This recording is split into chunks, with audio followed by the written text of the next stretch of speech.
Welcome to another Fast Tips video brought to you by AccessLearningZone.com. I am your instructor, Richard Rost. In today's video, I'm going to show you how to change the application title of your Microsoft Access database using VBA. That's the title that appears across the very top, where it usually says Access, and of course down here in the taskbar. And you can make it say whatever you want.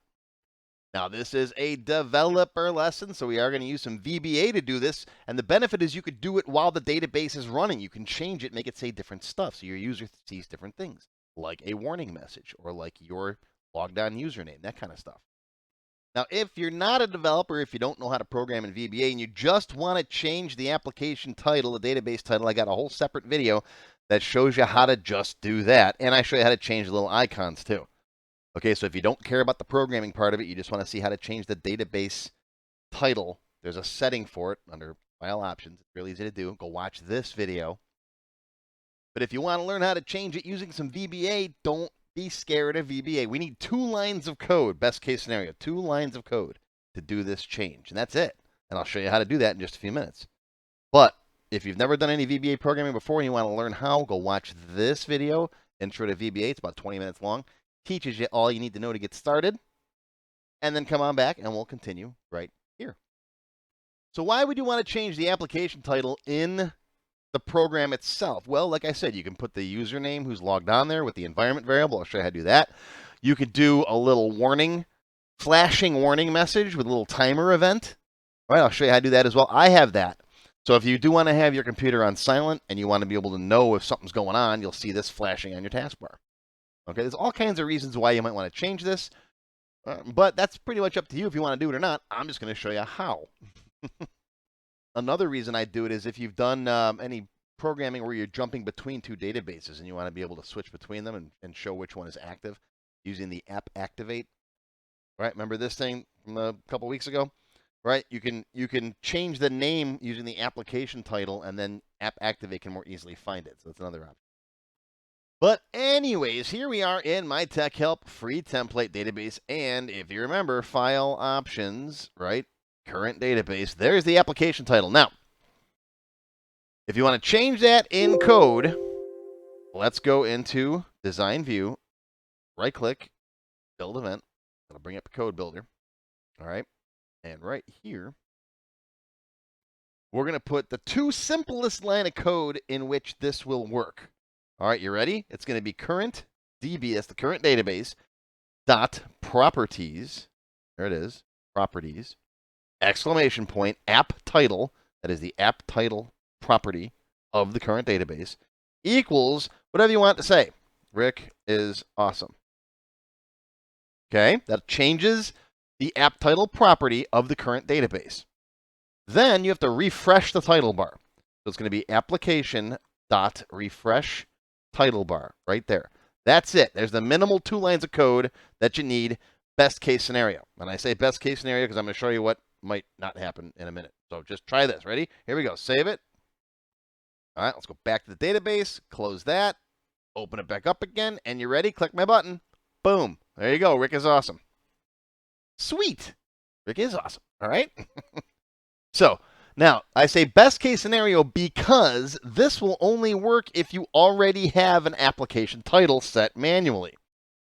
Okay, so if you're running into a situation where you got to give the user code where they might not have one, then that won't work. Let me show you. Go into File Options, Current Database. If you delete the application title, watch this, delete, hit OK. All right, now you got to close the database. All right, reopen it. As you can see, there is no application title. Okay, so if I try to run this now, property not found, because we deleted that property. All right, and that code that we gave it, where are you? Oh, hang on, come back in here. Design, right-click, build event. Okay, this code changes the property, but if it doesn't exist, we got more work to do. Okay, so if you're distributing your own database and the user can't change that, that's all you need. But we got to take that into consideration if you're working this with other databases. So we need to get a wee bit more complex than this. All right, so what are we going to do? So we need a couple variables. Now, you can reference CurrentDB all the time, but I prefer to make a variable and set that equal to the CurrentDB. So we're going to dim a DB as a database. And then we'll need an object variable, O, as an object. What's the object? Well, you'll find out in a minute. Now, this guy is going to throw an error if the app title doesn't already exist. So we need an error handler on error go to. We'll call it ERR. Okay? Error handling is something I cover in this video. So if you need to learn about error handling, go watch this. Again, I'll put links to all this stuff down below. It's all free videos. Go watch it, and then come on back. Okay, so if an error is encountered, we're going to come down here and go to the spot we're going to call ERR colon. That's a named location called error. Okay, then what we're going to do is we're going to set DB equals CurrentDB, because we're going to refer to it a couple of different times. And it's not always necessary to do this, but in certain circumstances it is, because every time you call CurrentDB, it actually gets a new instance of CurrentDB. So if you want to be referring to the same instance of the database object all the time, you want to do it like this. Trust me. For something where you're just going to call it, someone's beaming in. That's my top of the hour chime, is the Enterprise Energizer. If you're just going to call something once, it's okay to use CurrentDB. Like if you're just running a quick SQL statement, right? But if you're going to be using it several times in the same procedure, it's better to initialize it as a variable. Okay, so we set the application title. We do our refresh. If no errors are encountered at this point, we can exit the sub. We're good. We're done. Okay, but if we do run into an error, you want to come down here, and then we're going to have to create that property and add it to the database. Now, properties are handled as objects. Okay, I got a whole separate developer lesson on exactly what objects are, but for now, all you have to worry about is this. Set O, my object variable, equals db.createProperty. There it is. What's the property called? AppTitle, right? The same thing we were trying to set up here earlier, comma. What's the type of property? Well, it's a text-based property, DB text. Again, I cover this in a lot more detail in my developer series. And then, what do you want to give it? What's the property value? Well, we're going to use the same thing here. Now, since I don't like to copy things in more than one spot, let's make it a value up here. We'll just make it S as a string, and then down here, I'll say S equals Rick is awesome, and then we'll just change this to S, and then we'll put S here. Okay, so we're going to set an object variable equal to db.createProperty, whatever. Then we got to add that object to the properties collection of the database. I know it's weird. db.properties.append O. So we're going to set up that object as a database property and then append it to the list of properties. Why they did it this way, I don't know. That's how they did it. I didn't build Access. I just teach you how to use it. Okay, now at this point, resume next. And yeah, there's more that could happen in here if it's unable to append the property and blah, blah, blah. There's other errors that might pop up. We'll talk about those in a minute. But I'd say 99.999% of the time, this should work just fine. Real simple error handling here. Okay? All right, save it. Come back to the database. Close it. Now remember, our database does not have that property at this moment, so we're going to add it. Boom, there it goes. And if you go into here now, File, Options, there it is. We created the property as an object. We added it to database properties. There it is. And yeah, you can do that with a lot of these different things too. In fact, I covered the database icon in this guy here. I think we just did this a little while ago. All right, check icon. So there you go. That's basically how you do it. Now, there are some other little minor things that might come up. For example, here's the full code that I have in my code vault that I just wrote. And it's very similar. Okay, we have our error handler. We set DB equals current database, set the title, refresh title bar. Down here, I added some additional error handling because if the database can't find that property, it's going to have a certain error not found number, and that error number is 3270. So you can check to see if that's the problem. And if it is, then you do that stuff. And if not, then you just tell the user there's some other error going on here. I don't know what. Okay, and then exit back out. Also, one other thing, refresh title bar will also fail if the database icon is missing. And again, with that check icon that I just showed you a second ago, you can check for that as well. There's code there for that one. Okay, if you're in here, where are you? Right, application icon. If you got something in here, I see this happen a lot. And in fact, a couple of people have emailed me about this over the last couple of years. If you've got an icon specified for your database and it's c:/database / myicon.ico, whatever, works fine on your system. All right. Application title changes fine on your system. You send the database to someone else and the application title doesn't change. Okay. And there's no error message. Nothing says why not. The problem is that the icon is missing. And if the icon is missing, guess what? The application title won't refresh. Yeah, you'd think they'd give you an error message about that, but they don't. So make sure that's working, and you can check for that with the other code that I showed you. Gold members, this is in the code vault. Rest of you, get typing. All right, another reason to upgrade or join as a gold member.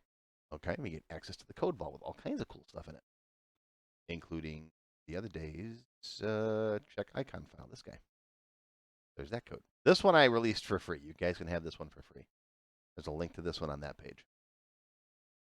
All right, but I'm going to take this code here, this change database title sub, copy that, flip back over to my database. Let's go to a global module here that I have. Okay, and then we'll just drop that code in there. So now I can call change database title from anywhere in my database. Okay, let's go back to... Let me bring this into focus here so you guys can see it all. Let's go back to this guy, and we don't need all that in the Hello World button anymore. All we need now in here is change database title. And what do we want to say? Hi there. All right, save it. Give it a quick debug compile as we should on a regular basis. Hit the button. Boom. Hi there. Hi there. All right. Want to see the current date and time there? Well, you can put in here something like tech help. And then format today's date as YYYY/MMDD, the perfect date format, the ISO date standard, which I always use. Save it, back out here, click the button, boom. See? And you'll notice it's also down here on your taskbar. See? Same thing. Okay. Want to show the username there? How do we do the username? That's going to be right here. We'll say environment variable. What is it? Username. All right, save that. And it's going to use your Windows username. I'm Amaker. Yeah, I know. That's what I log on my computer as, Amaker. Don't ask. Want to know what different system environment variables are available to you? Just open up a command prompt, type in the word set, S-E-T, press enter, and there they are. There's all your different environment variables. All right, my username is, where am I? Right there. Username, Amaker, Amacron, my company name. I talk about those environment variables in the track user log on off video. Is it perfect? No, it's good enough for most businesses. Want to see the flashy thing? Yeah, you guys probably want to see the flashy thing, don't you? All right, fine. Bonus time. We'll do some bonus stuff. Flashy thing. Here we go. Now, I show you how to do timer events in my reminder pop-up video, all right, where you have a timer event running in a form and it just waits like, every 5 minutes or however long you want it to wait. And then it checks a table to see if you got any reminders, if the date is passed. And then it pops up a little form. So go watch this if you've never done any timer stuff before. All right, but we'll just do a simple timer event in the main menu.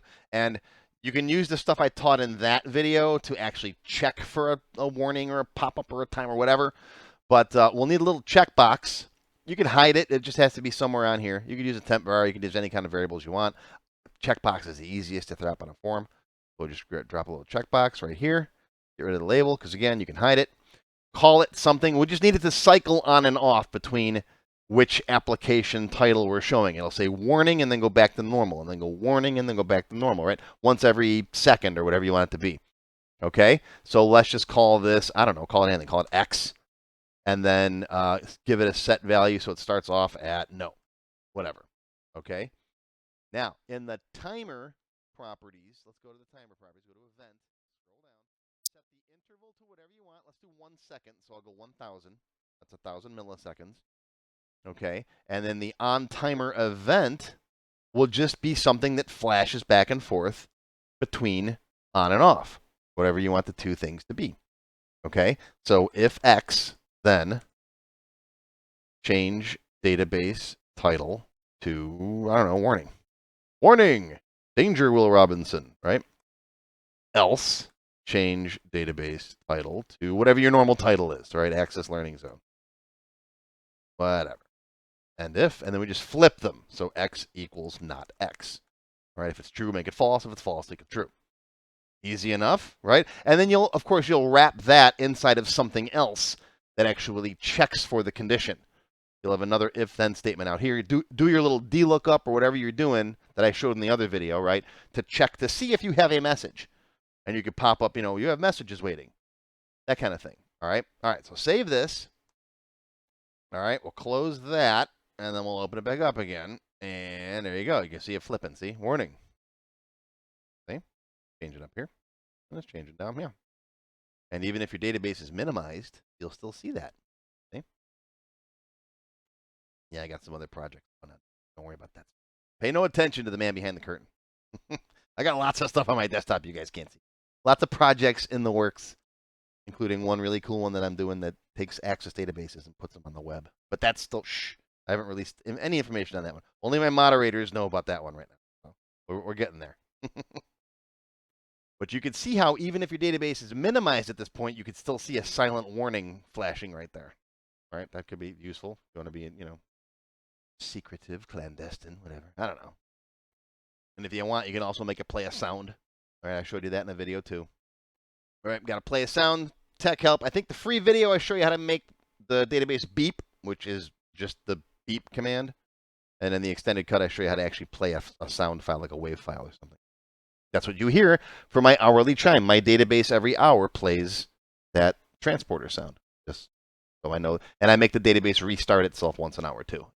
It basically launches another database that checks for updates, my Access updater, and then it relaunches the original database. So I find that Access runs best if you restart it regularly.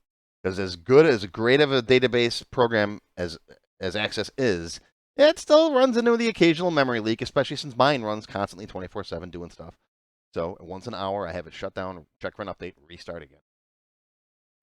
And like I said earlier, if you really want to learn more stuff like this, take my developer course, right? These free videos are cool, but I show you little bits and pieces here and there. That's what the fast tips are all about. How to do this little thing, how to do that little thing.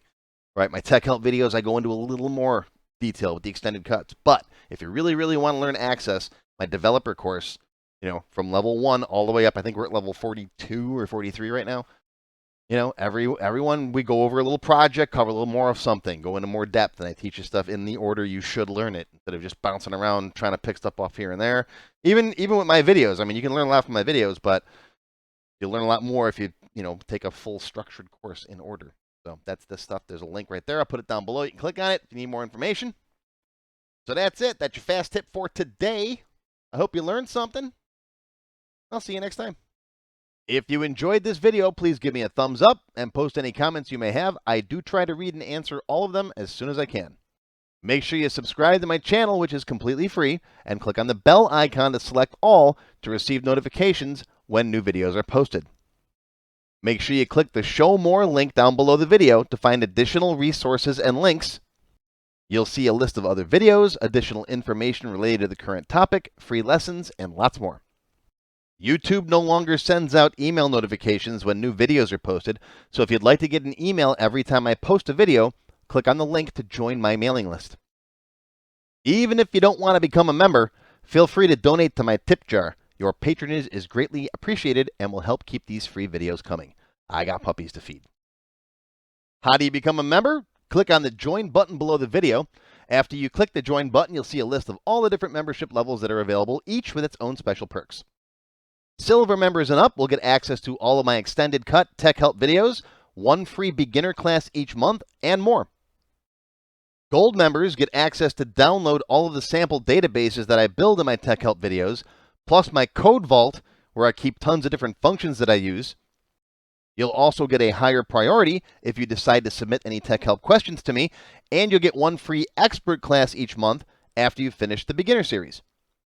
Platinum members get all the previous perks, plus even higher priority for tech help questions, access to all of my full beginner courses for every subject, and one free developer class each month after you finish the expert classes.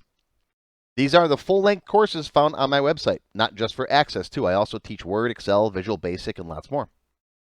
You can now become a Diamond sponsor and have your name or company name listed on a sponsors page that will be shown in each video as long as you're a sponsor. You'll get a shout out in the video and a link to your website or product in the text below the video and on my website. But don't worry, these free tech help videos are going to keep coming. As long as you keep watching them, I'll keep making more, and they'll always be free. Now, if you have not yet tried my free Access Level 1 course, check it out now. It covers all the basics of Microsoft Access. It's over 4 hours long, and I just updated it for 2021. You can find it on my website or on my YouTube channel. I'll include a link below that you can click on. And also, if you like Level 1, Level 2 is just $1. Yep, that's all, $1, and it's free for all members of my YouTube channel at any level, even supporters. Want to have your question answered in a video just like this one? Visit my tech help page on my website. You can send me your question there. While you're on my site, feel free to stop by the Access Forum. Lots of good conversations happening there. Be sure to follow my blog, find me on Twitter, and of course, YouTube. Once again, my name is Richard Ross. Thank you for watching this tech help video brought to you by AccessLearningZone.com. I hope you enjoyed this video and that you learned something today. I'll see you again soon.